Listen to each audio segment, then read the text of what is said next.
gunshots.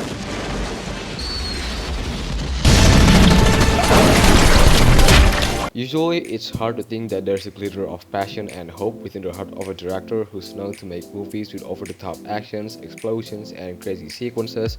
Such example is Michael Bay. My job as a director is I get to dream for a living.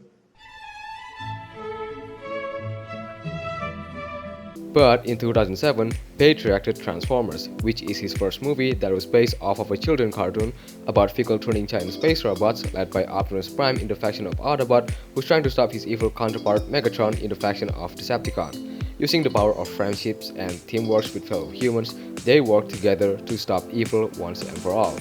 So, how do you think Bay's Transformers movies look like later on?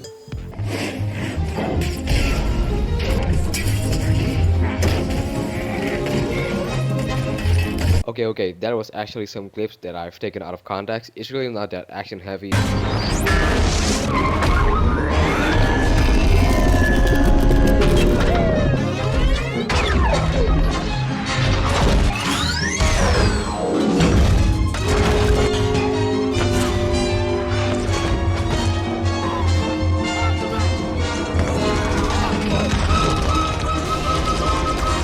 Okay, yeah, it has over-the-top actions, explosions, and crazy sequences. Jeez. But still, the Transformers movies was different than Bay's previous works, especially that it's a live-action adaptation, a genre which at the time was known to be unsuccessful.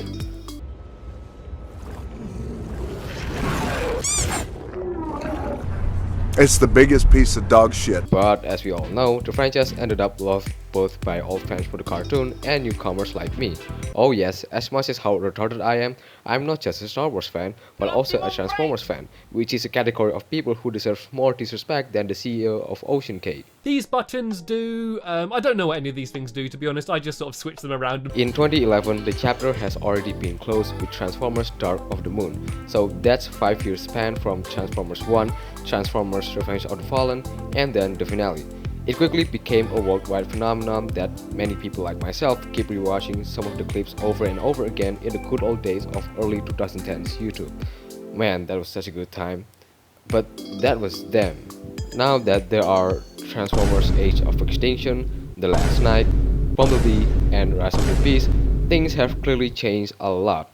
Now the Transformers movies has gotta be the most inconsistent franchise, with plots being hard to follow like Google Map, and with every single sequence feels like a fever dream, and what was once started as a fine trilogy became a hellhole, where civil war between filmmakers like in North America goes on for ages. This movie has been quoted as it's a prequel, it's a sequel, and it's a reboot. Oh my god, that's a great question. Yeah, that's amazing. It's a sequel. There you go. There you go. I mean, if you look at it from a timeline point of view, it follows Bumblebee.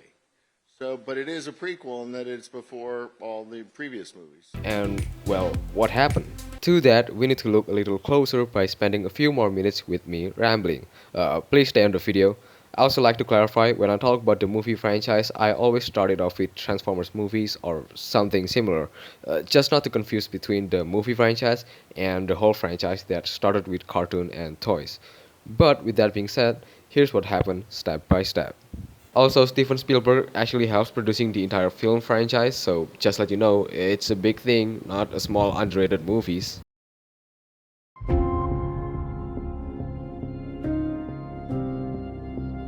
You see, the Transformers cartoon, in the eyes of Michael Bay, whose vision is all about spectacle and explosions, is like the meme finally a worthy opponent, but you're not actually worthy, and by 2 seconds into the fight you're already on the ground limping. Obviously, Bay found this idea to be ridiculous to be adapted into a live action in the first place, so he had to make it a bit different, a bit real.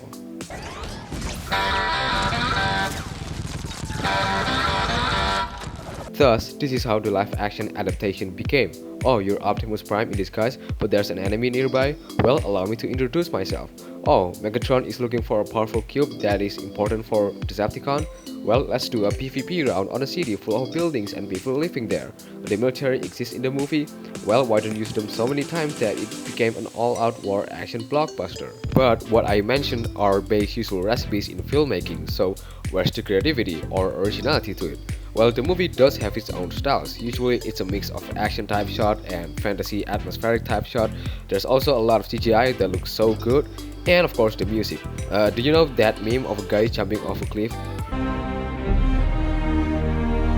That music is the iconic original soundtrack from the Transformers title Arrival to Earth, composed by Steve Jablonsky. Obviously, it's not a live-action adaptation without still having a source material. Every single Transformers character still look a bit similar to its cartoon counterpart. Look at Ratchet, Ironhide, Jazz, and of course, everyone's favorite, Bumblebee. Look at his cute little face, you piece of sh**. Even Optimus Prime was voiced by Peter Cullen, the original voice actor. My name is Optimus Prime. We are autonomous robotic organisms from the planet Cybertron. And those who doesn't look alike at all have at least one key factor that lets you know who they are. Like, oh, that's Starscream because he turned into a fighter jet. Oh, that's Barricade because he's a police car. And hey, that's Megatron. Okay, Megatron doesn't look like Megatron at all. I don't know why he looks like a crackhead, but hey, he's voiced by Hugo Weaving, and I like Hugo Weaving, so that's cool.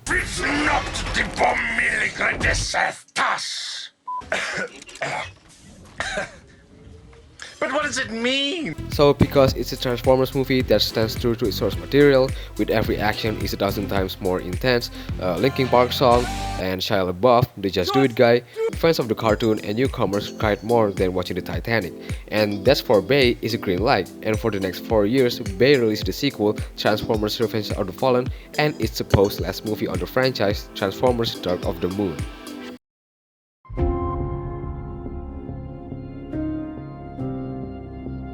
Once Bay knows that this is what people wanted, in Revenge of the Fallen and Dark of the Moon, Bay decides to brought more. More robots, more crazy transformations, more actions, more cool sequence, more Linkin Park, more realism. Wait, Albert Einstein? Anyway, the children just want the dopamine of actions after actions, and Bay did just that.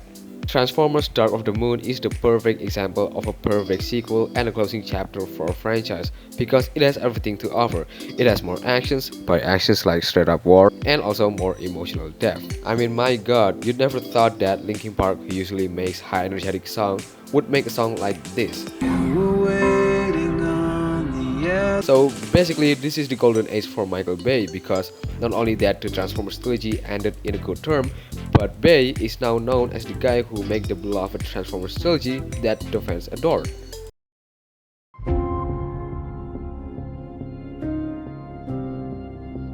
So yeah, long story short, after 2011, Bay basically because he's a man, he wants more money. So in 2014, he released Transformers Age of Extinction. And as a kid, when I watched it on theater, it's just not enjoyable. The thing is, this movie just subverted expectations in the worst way possible. Like, what was that dinosaur sequence for? Nothing. Also, they closed a lot of the characters, like killing off Ratchet was, I guess, fine, but almost every Autobots that we knew from the trilogy was just dead. The main character changed. Also, who the fuck is Galvatron? Is he Megatron from Best Buy? The Dinobots felt like cheap fanservice, like they didn't have much character development. And the whole movie felt like it ran out of stories to tell, and it just slowly deteriorates. Deteriorates? Is that how you pronounce it? Deteriorate.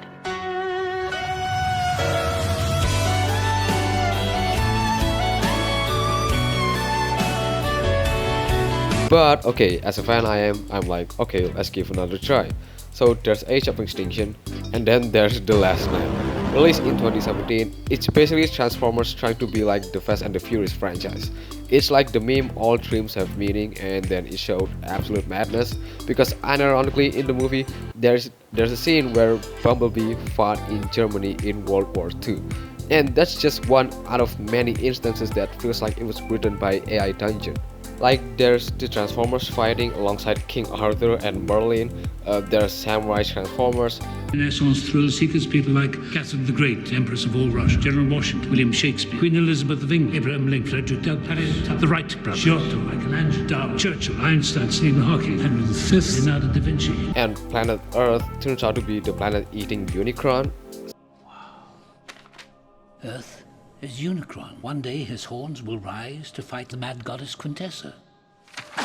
So what does that lead to? bullshit. The Last Knight is basically the unstoppable forces of ruining a franchise, and yeah, it happened, and the movie is absolutely shit. The plot doesn't go anywhere, I don't think there's even one to begin with, and for the most part, the movie just focuses too much on humans to the point that it felt like I was watching Final Fantasy adaptation by people who never played the game. Like, you know, because Earth is kinda apocalyptic at this point, it doesn't feel like Earth. It's just a bunch of cool sequences mixed together without any proper justification as to why it happened. Everything felt like it doesn't have any weight. Like, there's so many things that's just wrong with this movie that I just can't cover everything. So please watch Pointless Hub. He made a 40 minutes video on The Last Night and he covered almost every single aspect on why this movie is absolutely poo-poo. But anyway, just straight to the point. Do the fans like it? Hell fucking no, I don't like it, and I don't think anybody would thought this as even a good movie. And because of it, the already planned Transformers 6 straight up got cancelled. Like Gone Baby Gone, 316 scope banished to the Shadow Realm, never to be seen to humankind ever again.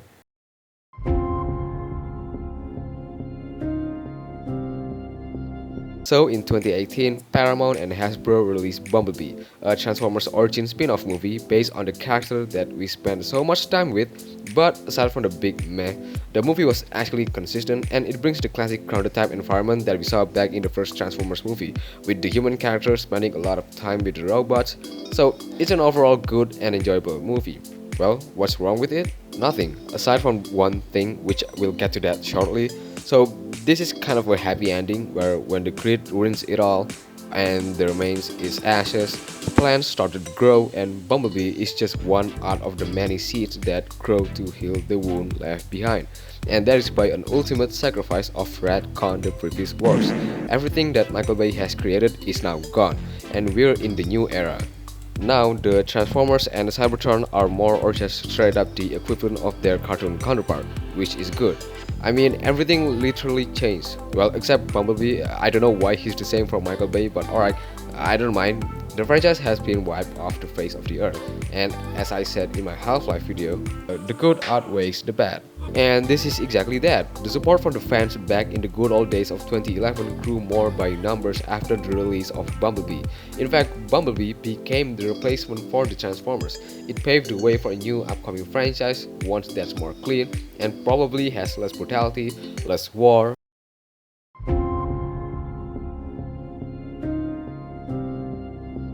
So while I accidentally fell into the weird rabbit hole of Transformers is a government propaganda, please man, all I wanted is a fine Transformers video. I have to admit that even again, I am a huge Transformers fan, especially with the trilogy, which I think is the best out of all Transformers adaptation, and those who disagree should taste a bit of freedom. The trilogy itself aren't perfect, it has a lot of flaws. I mean, aside from the generous amount of adult jokes, the military's appearances are oversaturated and you can clearly tell the CIA is having a lot of fun watching it. I mean, don't get me wrong, having the military to help the Transformers in live action is necessary because, realistically speaking, when aliens started attacking Earth, military is the last thing you want to have in order to combat it. But in the movies, it got to the point that I wish I could see them less, especially in the third movie. Another major point is that a lot of the Transformers felt very wasted. Like, they do speak, but that's all. They spoke and act cool or pretend to have a personality, not having actual personality. Are you username ladiesman217? I don't know what you're talking Are about. you username ladiesman217? And even worse case scenario, there are a lot of iconic Transformers who doesn't have voice actors and just die in the first few seconds, which made me want to intentionally disrupt the canon event of this universe. One perfect example of the Transformers basically not doing anything is in the final fight in Dark of the Moon, where the Autobots, they really gave their best in that moment. Like, it's obvious that the filmmakers are too fixated on Bumblebee, like to the point that in the 5th movie, when Optimus Prime beats up B, I sleep, deadpan being non-existent. But finally, the least but worth mentioning is Shockwave. In Dark of the Moon, Shockwave was introduced as this evil and powerful Grand Wizard. Although he made it all the way to the final act, it's just spiteful to have him get killed easily by Prime because of a parachute incident that ruined his eyesight. But worst of all, in the entire movie, he's only appeared twice and he doesn't even speak. So it's fair to say that the Transformers trilogy was an up and down roller coaster that served its purpose well and still attached to the source material. I'm fine before it got ruined. Now, about the new reboot or remake like Bumblebee and Rise of the Beast, which I actually watched recently, I prefer it more because it does fix a lot of issues from the previous movies, especially with the military role. And the characters, I mean, they really nail it so hard that if you watch the opening of Bumblebee alone, almost every single character in the war have voice actors and highlighted pretty well, They've broken through the front lines! I've lost contact with the capital! Too many of them! Stand back! which is a completely different contrast to the Bay movies. Sure, Bay did give a lot of characters with voice actors in The Last Night, but remember, Age of Extinction and The Last Night ruined the franchise, so no, your sins will not be forgiven, get down. I do think that as of now and probably all time that the first 3 Transformers movies will and still be the best when it comes to bringing the cartoon to live action, because it takes so much from the cartoon, yet not going overload with it. Again, I really like the new reboot/remake era, but the previous trilogy will forever be a reminiscence to our childhood. It's just a big shame that Michael Bay's work will never be the same after the shitstorm. It's the same reason why recently Marvel products flop. It produces too much pressure and it ended up losing some of the passion, and now we just don't see creativity. And it goes to show that whenever there's a new work, albeit a new game, a new lore, a new franchise, it will not continue forever and it sure doesn't always end well.